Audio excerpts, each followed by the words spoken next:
Hi, and welcome to the Speakers League Top 10 Tips video. Here are some tips related to the lectern. Number 1, as soon as your introduction begins, slide your chair back and head toward the front of the room. And pause at the side so that when the introduction is complete, you just take a few steps over to the lectern for the handshake. Number 2, when you arrive at the lectern, make sure it isn't too high.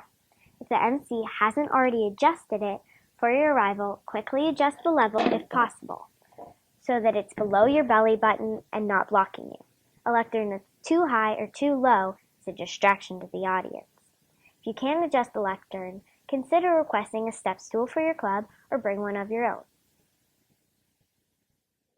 Number 3, arrive at the lectern as ready to go as possible.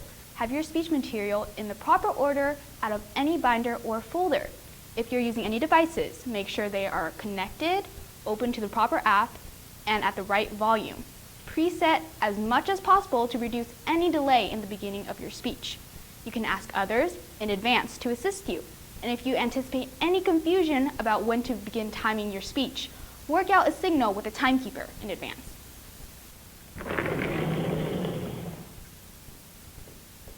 Number 4, feel free to position the lectern in the most suitable position for your speech.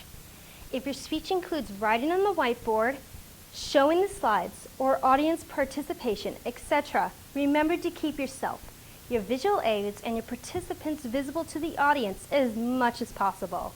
Also, make sure the lectern doesn't block the view of what you're doing, and that the projector isn't shining on you or the lectern. Number 5, transitioning from one person to the next at the lectern can be sloppy or sharp. It is a common mistake to sort of glance around the room nervously and mumble something until the MC takes the initiative and comes up to shake your hand, or to sort of edge towards the MC and shake their hand before speedily walking past him or her, or just to forget altogether and walk away. But no, when you are finished at the lectern and you are ready to transfer the meeting to the next person, simply turn to that person and state loud and clear their title or their name, and then wait. Madam MC? Number 6, the actual transition. You will conclude your introduction with the next person, yada yada yada. Please help me welcome Price. As they arrive, pivot to the side to receive them at the lectern. Don't wander toward them or make them follow you to shake hands.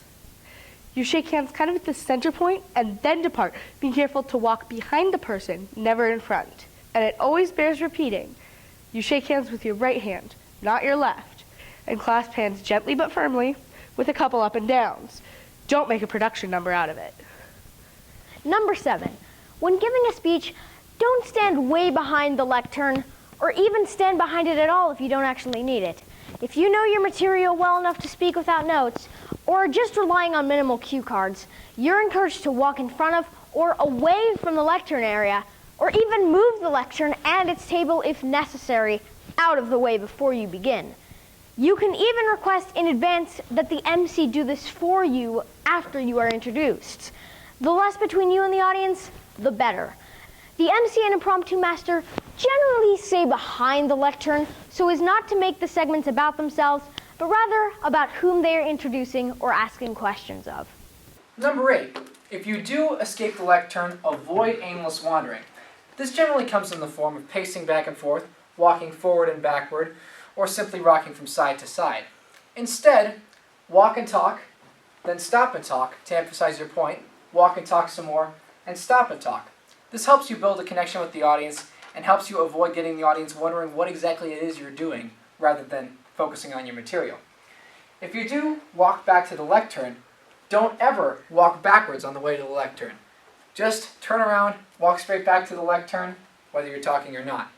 Number 9, let's say you're kind of reliant on your notes or even have a completely written out version of your speech as a safety net. You should always avoid carrying anything that requires reading. Unless there are visual aids for the audience, you should never carry 8.5 by 11 pages. Ever. When would it be okay to carry 8.5 by 11s that are not visual aids? Never. Just so we're clear.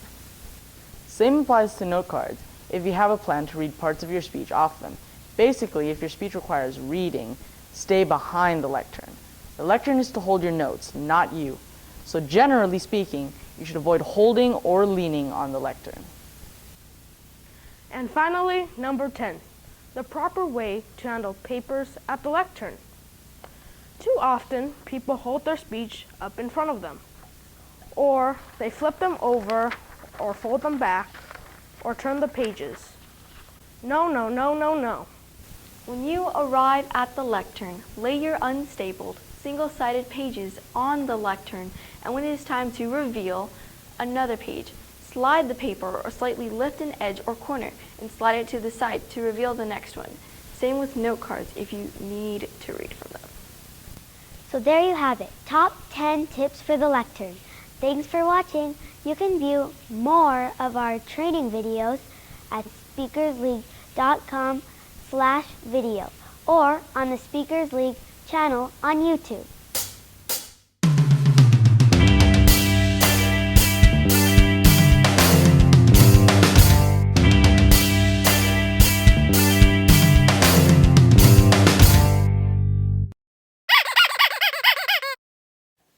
Hi, and welcome to the. If possible, your belly button should be back.